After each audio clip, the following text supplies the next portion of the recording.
Welcome to True Mysteries. I have created this channel as a result of unexpected circumstances. Please excuse the computer voice, but for now this is how I am going to present this material. I hope you do not find it too annoying. A couple of years ago, I was driving a very large and mostly empty moving van through the Ozark Mountains. I was frequenting yard sales and junk shops looking for antiques and other various items to sell on eBay. After speaking a while with a gentleman who was at one of the yard sales I had stopped at, he made me an offer which seemed pretty good. He said that he had bought a property at an auction which had belonged to an old man who had died that year with no relatives. The entire estate was ultimately auctioned off for taxes. The guy then explained that he had been the winning bidder. He said he had already sold off a lot of tools, video gear, recording equipment, vehicles, farm equipment, tools and things which sold easily, but he said there was a steel shop building which had a huge pile of boxes and various junky items, which he just didn't want to fool with. The man said that if I would bring my truck out to the property and do the loading, that he would give me everything he had left over for free, because he wanted to put the property up for sale and needed it clean.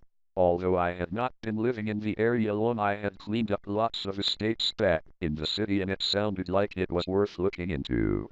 I agreed to come out and at least take a look, and then followed him out seemingly endless back roads which I thought were going to tear my truck to pieces. When we finally arrived, he took me out to the building and I was surprised to see quite a few things I wanted. So I agreed to the deal and L spent the rest of the day loading the 8 by 26 by 9-foot box van up completely. I also filled the passenger seat in a small trailer he also gave me, which was made from the back end of a small pickup truck. As I was loading, I put the items I really wanted in the trailer and the passenger seat. The stuff, which looked worthless or like trash, I just tossed in the main section of the moving van. When I left it was nearly dark and I did okay at first, but spent about 45 minutes lost on back roads until I finally saw a paved road and drove on it long enough to find someone who gave me directions to the nearest town.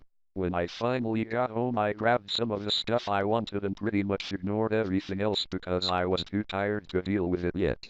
Later that week I took a job which required the truck be empty, so I unloaded everything into the back of my shop.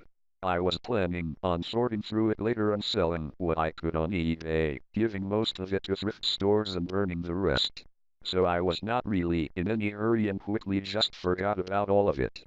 Well, as I said, this was a couple years ago and I finally had to clean up the shop area to install some new tools and power outlets.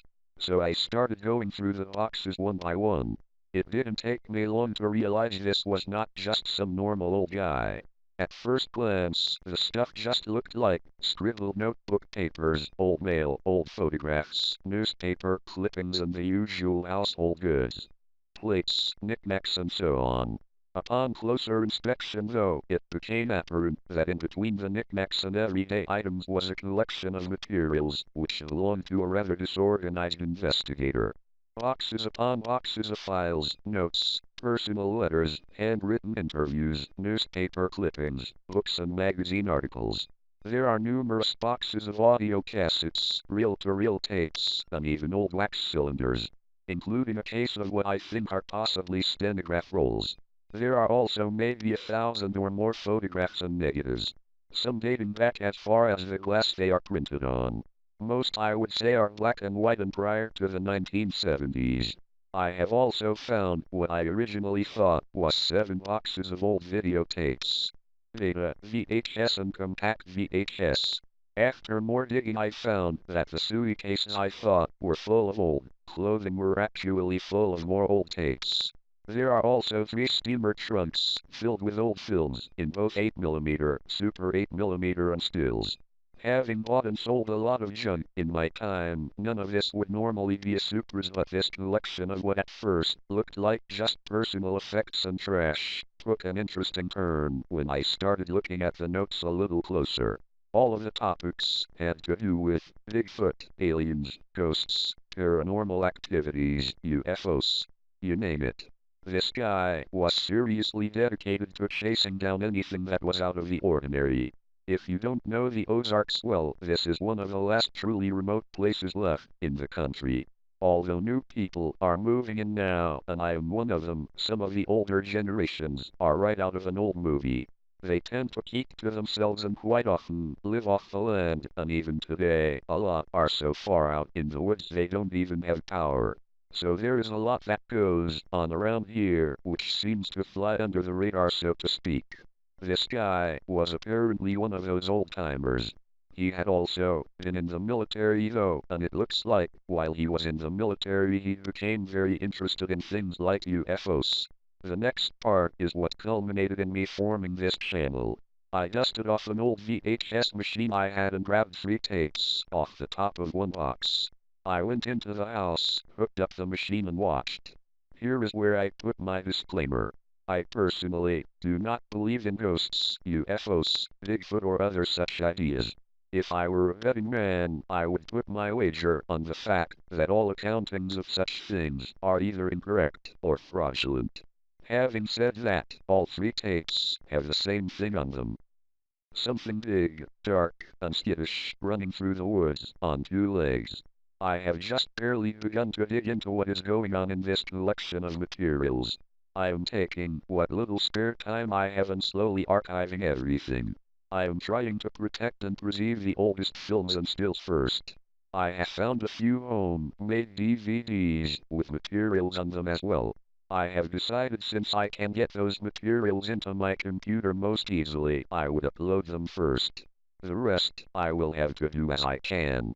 I don't want to ruin the films with cheap projectors, so I will have them transferred as I can afford it. The stills I will be cleaning and scanning as time and equipment permits. The tapes I will have to work out capturing systems before I can start uploading them. Once again, let me just say that I find all of this very hard to believe. Still, this guy obviously did put a lot of work into collecting all this stuff, so I am going to try to have an open mind about it. A friend of mine, who I have discussed this with, was against me putting the entire collection up for sale and talked me into slowly releasing it to the general public in bits and pieces here on YouTube. If there is interest, I may edit the materials into more in-depth documentaries regarding the work of this gentleman. For now, due to the inflammatory nature of these materials and the rather backward section of the Bible Belt which I am living in, I have decided to remain anonymous. Also because I really don't feel like being labeled some kind of UFO nut when I have serious reservations about any of this being real in the first place. This is the reason for the computer voice as well. So for those of you who believe, here it is. For those of you who don't believe, I completely understand. Either way, here comes a collection of materials which consumed the attention of a man I never knew. Why he was so obsessed with it yet never released any of it, I don't yet know. Perhaps his notes will clear this up. Perhaps I will never know. What I do know is I find it strangely interesting, and so I have decided to look into it further. So welcome to True Mysteries, where nothing is claimed and everything is considered.